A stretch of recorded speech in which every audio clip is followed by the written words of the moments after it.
from Abel, who's planning to start an SIP for his newborn's future education needs.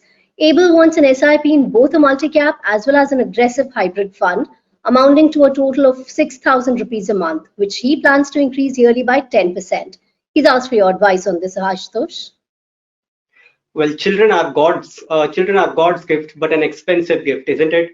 I mean, right from their childhood to adolescence and even later, you work hard to not let money come in the way of their growing up.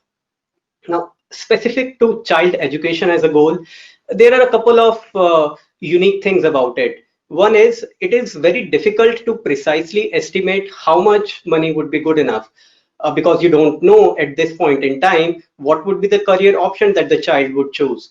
And different career options, the amount of expenditure that might be facing you could be significantly different. So the best that you can do right now is to make an early start, and then keep refining your goal as you get more clarity. And to that extent, you've done it very well by planning to start at this early stage, which will give you a big head start. Now, in terms of the funds that you mentioned, I think multi-caps and aggressive hybrids would fit the bill because this is a very long-term goal. In fact, only pure equity funds or the multi-caps can do the job. But to manage the day-to-day volatility, if you want to add a little bit of fixed income to handle that volatility better, then even aggressive hybrid funds can do the job. So you can go right ahead with that plan.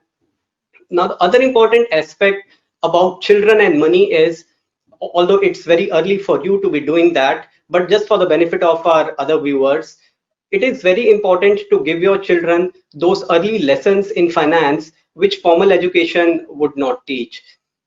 So as they are growing up, tell them about how money moves into your life, the way money comes into the household, and then how it is spent on different needs. Start the concept of home banking, the good old good luck system that we have at homes, so that they understand and learn that small amounts accumulated over a period of time do become big. And these lessons would go a long way in their financial life till long after you have stopped providing for their finances. Wish you all the best.